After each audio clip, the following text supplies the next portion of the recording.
Aquí estamos una semana más en un nuevo Magia Estudio Te Enseña. Antes de entrar al trapo al tema de hoy, que además viene bien cargadito y me tiene la cabeza loca, tengo que compartir algo contigo que me llena de ilusión. Y es que este año Magia Estudio cumple 40 añazos, que ya es una cifra bien gorda. Claro, no son 40 años nuestros, José Luis Ballesteros, Encarnita y Juan Antón fueron los encargados durante la mayor parte del tiempo y Eden y yo ya llevamos 6 años aquí al frente del business. Claro, eso lo hace la tienda más antigua de Madrid y nosotros teníamos pensado este año, justo después de Navidad, empezar a hacer una celebración de 12 meses sobre nuestro aniversario de la tienda con cosas especiales. ¿Qué pasa? Llegó la pandemia en marzo, nos cortó ahí el asunto, lo quisimos posponer hasta el momento en el que esto se pasase del todo, pero no pensamos que esto se va a pasar antes de que termine el año. Así que decidiendo cortar por lo sano, vamos a empezar y vamos a celebrar nuestro aniversario, que va a empezar ahora, de los 40 años de Magia Estudio, desde este año al año que viene, durante 12 meses, con movidas especiales que van a ser gordísimas para celebrar ser la tienda de referencia de Magia de Madrid y la más antigua y tener ese legado que pesa sobre nuestros hombros tan maravilloso, que pesa no, que nos empuja desde abajo a intentar ser mejores cada día y lo queremos compartir contigo. Así que desde hoy anuncio que vamos a empezar a hacer movidas muy gordas todos los meses para celebrar nuestro aniversario. Qué cosa más chula. Y luego sigo con ello, porque ahí hay todos los frentes, nuestros libros de mística, las cosas de la tienda, nuestros productos, nuestros Magia Studio Secret Files, que aprovecho que es esa plataforma tipo Netflix en la que te cuento un mogollón de cosas distintas de teoría, práctica, que incluye la revista Jinx, que esta semana además, que está llena de cosas, sacamos el número 1 de Jinx, había salido el especial de verano y eso lo puedes comprar por separado o como parte de los Magia Studio Secret Files que viene incluido. Vamos, hasta arriba de material para que luego goces, lo disfrutes, aprendas magias sin fronteras y siempre podamos compartir. Y con eso ya, todo eso dicho, puedo pasar al tema de hoy, que espero que dé batalla que hablar. Hace unos días, bueno, depende de cuándo estés viendo esto, yo siempre lo hablo como en presente, pero se murió James Randi, de Amazing Randi. Puede que no lo conozcas, puede que sí. Tampoco voy a hacer aquí un obituario, no te voy a contar su vida, lo voy a utilizar de excusa para hablar de un tema que a mí me interesa mucho en la magia. Sea como sea, déjame adelantarte un poco esa figura. James Randi fue uno de los grandes magoescépticos del siglo XX. O quizá el más conocido, bueno, más conocido quizá después de Houdini, que es el más famoso que él. Pero realmente desbancó en Estados Unidos a Uri Geller, a un montón de gente, montó una movida muy gorda con Martin Gardner, Carl Sagan e Isaac Asimov, que fue la leche. Vamos, de todos modos te voy a poner debajo porque hay un artículo del País y hay un artículo también en Facebook fantástico de Ramón Mairata hablando de él, el de Facebook no sé si puede poner enlace, pero el del País sí, para que veas un poco su vida y obra, que merece muchísimo la pena y es una de las grandes figuras a reivindicar. Que además tiene una de las cosas que es fantástica y es que el tipo hizo en el 95, me parece que hasta el 2002 o hasta 2012, no sé si es 2002 o 2012, había $1.000.000 para el tipo que fuera capaz de demostrar que tenía poderes psíquicos reales y él les daba el parné. Que no era luego tan sencillo lo del parné, pero esa era la idea. Vamos, que lo que se dedicó Jim Randi en vida fue a desbancar a todos esos mistificadores, truculentos, tramposos, que vendían poderes parapsicológicos, falsos y timando.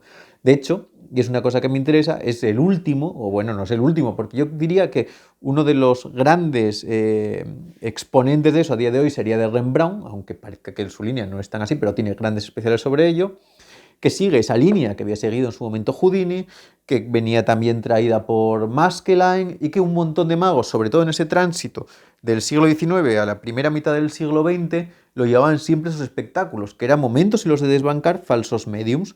Por ejemplo, Harry Keller, que había trabajado con los hermanos Davenport, que eran los primeros que se metían en una cabina, que bueno, los primeros de la cabina son ellos. Las hermanas Fox fueron las primeras de cosas de estas manifestaciones, que fueron las que lo pusieron de moda, pero los Davenport en los que se ataban y ellos, pues ya ahí se abrió una furia sobre desvelar los falsos mediums y eso formaba parte de infinidad de espectáculos de magia, sobre todo, ya te digo, hasta como ese tránsito a los años 30, 40, Houdini probablemente haya sido como, igual me equivoco en patino, pero es uno de los últimos grandes exponentes que llevaba eso como una parte fundamental de sus espectáculos mágicos. Y eso a mí me interesa mucho porque a día de hoy no es tan habitual. Parece que nuestro planteamiento de la magia cambió respecto a ese misterio, a esa trampa, a esa superchería, a esas pseudociencias que nosotros como magos, en mi opinión, luego cada uno ahí se puede situar, deberíamos ya no solo no promulgar, sino luchar racionalmente contra ellas. ¿Qué pasa? Claro, el sentido de que la primera jornada de magos lo hiciera es normal, porque coinciden con el auge del espiritualismo, sobre todo en Estados Unidos y después en Europa. Entonces, claro, de repente hay un proceso que es muy famoso de gente que empiezan a ser falsos mediums con poderes de todo tipo, y los magos entienden los métodos que utilizan y le sacan ahí mucho partido para desbancarlos. Ahí hay historias fantásticas, la de Argamasilla con Houdini, del hombre con rayos X en los ojos, que lo puedes ver en el blog también de Ramón Mairata, que es fantástico. Y hay un montón de historias. Jim Randi, sobre todo en la era de la televisión, pues ya lo petó. Porque se cargó Uri Geller, se cargó al tío ese que movía los lápices y pasaba las páginas con los libros, que en realidad lo hacía soplando. Pues se dedicaba a desbancar eso. ¿Qué pasa? Es interesante que nosotros en la magia más moderna empezamos a desdibujar este tipo de cosas. En estos magos clásicos tenían muy claro que el arte del engaño se basaba en el engaño. O sea, no se basaba en la creencia ficticia de los espectadores de que el mago tenía poderes. Y parece que los magos de a día de hoy, en una encarnizada lucha por el concepto de la magia en un mundo cada vez más científico, queremos volver a rogarnos, a hacernos nuestros esos conceptos que rayan nos rayan, caen directamente en la estafa. Ahí yo tengo una posición muy definida, yo soy un escéptico, racionalista, militante, así que eso también te lo digo desde ese punto de vista, que eso es interesante, que no pienses que quiero ser ni siquiera un punto intermedio, yo me pongo desde mi perspectiva del asunto, que eso creo que siempre también es clave, ¿no? Nosotros como magos cogemos, y yo entiendo que va un poco también por ahí ese asunto, cogemos nuestro origen en el chamán. Luego ahí hay muchas cosas de las que discutir que exceden con mucho la capacidad de este vídeo, pero últimamente parece que reivindicamos mucho la idea del chamán como el origen de la magia. Pero lo hacemos sin saber muchas cosas, porque claro, nosotros pensamos, reivindicamos al chamán, pero el chamán, caben dos posibilidades dentro de este tipo, y las dos son muy complejas, y las dos no podemos además ponernos en ese lugar, simplemente las tenemos que ver con nuestra perspectiva moderna, que es muy diferente. El chamán podía tener dos posiciones distintas. Una posición es en la que él engañase directamente a la gente a la que le hacía sus movidas mágicas. Si eso se engañase de esa manera, nosotros podemos reivindicar esa figura, pero tenemos que racionalizarla al día de hoy y asumir que nosotros no podemos seguir con ese engaño, que podemos estar en esa herencia, igual que podemos estar en la herencia de los falsos mediums, pero que nosotros no podemos seguir esa línea tantísimos años después.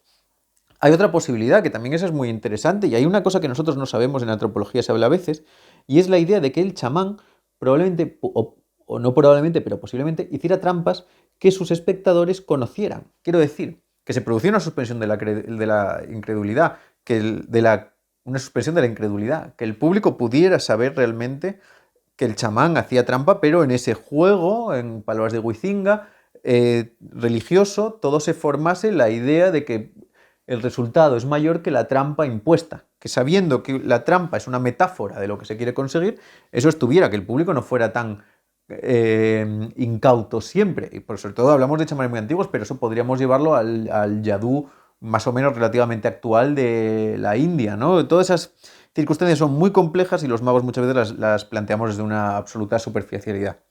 En cualquier caso, nosotros tenemos que situarnos, porque la magia, en tanto y cuanto es el organigrama del imposible, siempre tuvo una labor pedagógica en este aspecto enorme, encarnada, ya te digo, por Jim Randi, que es un poco el motivador de que te esté contando esta movida hoy.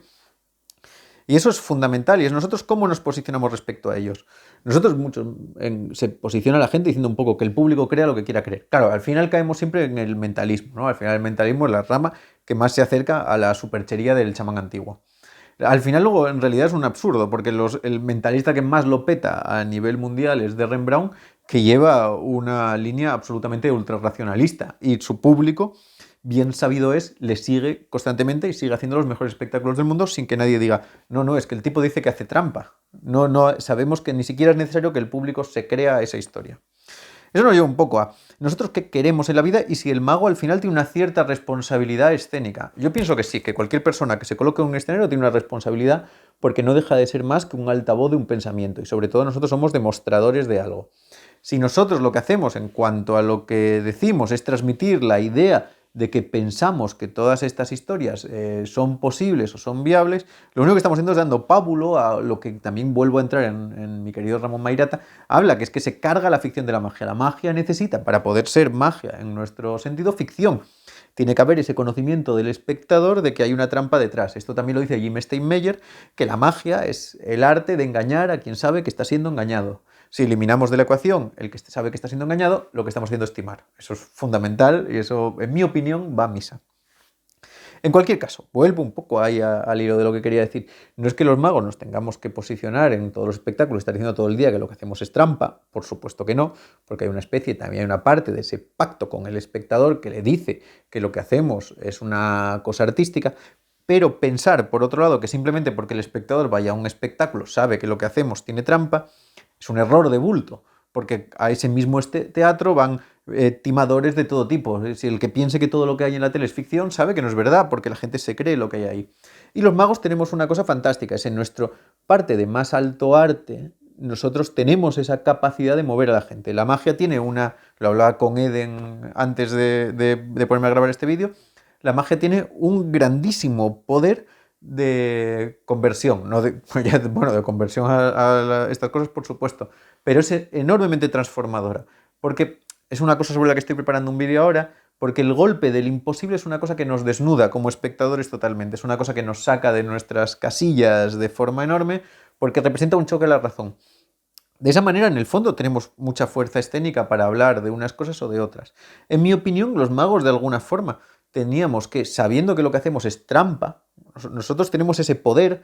Cuando se hicieron los estudios de homeopatía, se llamó a James Randi también para juzgarlos, porque entendemos que nosotros tenemos un dominio de la trampa y nosotros jugamos con la trampa. Nosotros no solamente somos eso, somos embajadores del engaño. Nuestra capacidad de mago es la de convencer al universo de la belleza que es vivir con el engaño cuando es bienvenido y aceptado. Nosotros somos los mayores perjudicados cuando hay un timo, cuando se utiliza la magia para malos fines, cuando se utiliza el arte del engaño para malos fines. Quiero decir, pero no solamente es la magia, nosotros nos fundamentamos en el arte del engaño. Y ese arte del engaño lo tenemos que coger como propio, lo tenemos que coger con honor, lo tenemos que coger con fuerza y con maravilla, porque es lo que nos sostiene, es nuestra herramienta fundamental, que utilizaremos para evocar los más bonitos conceptos y luchar las mayores batallas transformadoras. Porque en el fondo, claro, nosotros pensamos en eso, que si al final lo que pasa cuando eliminamos esa imagen del chamán, de la magia clásica, del tradicionalismo, del poder ese, nos estamos cargando la magia. Y no es verdad, lo que nos estamos cargando es la falsedad que va en ese punto de la magia. ¿Por qué? Porque la magia funciona a un nivel transformador por su generador de ficción, por ese generador de la emoción pura del imposible. Y a partir de ahí se produce el cambio, porque realmente es una sensación brutal que es capaz de abrir al espectador realmente a lo que muchas veces este tipo de líneas suponen, que es la apertura a una nueva visión de la vida, o una visión de la vida no limitada solamente por la parte racional. Pero por la parte no limitada por la parte racional no quiere decir que nos creamos cualquier cosa, sino que nosotros tenemos que empezar a aprender a disfrutar del engaño, de la belleza, de la imaginación, porque al final lo que hacemos es, en la magia lo que debemos crear es la idea, o debemos crear, cada uno que cree lo que quiera, pero que lo que nos importa es la imagen del constructo mental, de que el poder de la evocación, en el mismo sentido de la literatura, nosotros lo podemos conseguir en primera persona de una forma brutal. Pero no hay que convencer al espectador de que hay esas otras historias, de que le vamos a cambiar la vida, porque nosotros no le cambiamos la vida a nadie, se la cambia a él.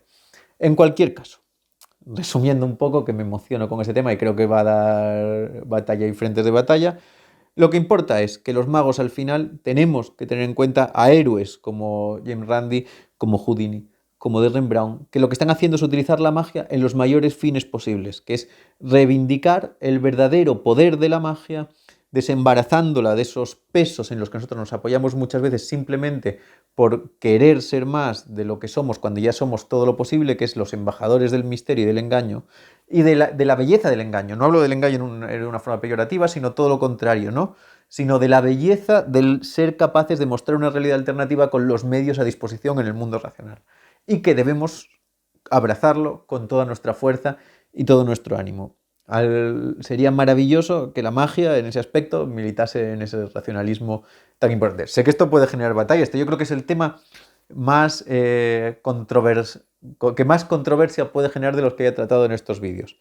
Ya lo digo con mucha pasión, pero lo que quiero es abrir también un poco el debate a eso, que hablemos un poco de esa figura de Jim Randi, de cómo tomamos nosotros el imposible, de cómo nos imbricamos con las falsas creencias y si la magia tiene una responsabilidad o no tiene ninguna responsabilidad a este respecto. Bueno, espero que este tema te haya gustado, que esto de para batalla, que si estás muy en desacuerdo conmigo, no me lo tengas en cuenta, que luego soy una persona muy dialogante y estoy dispuesto a hablar de cualquier cosa, solo que aquí me lo tomo muy vehementemente.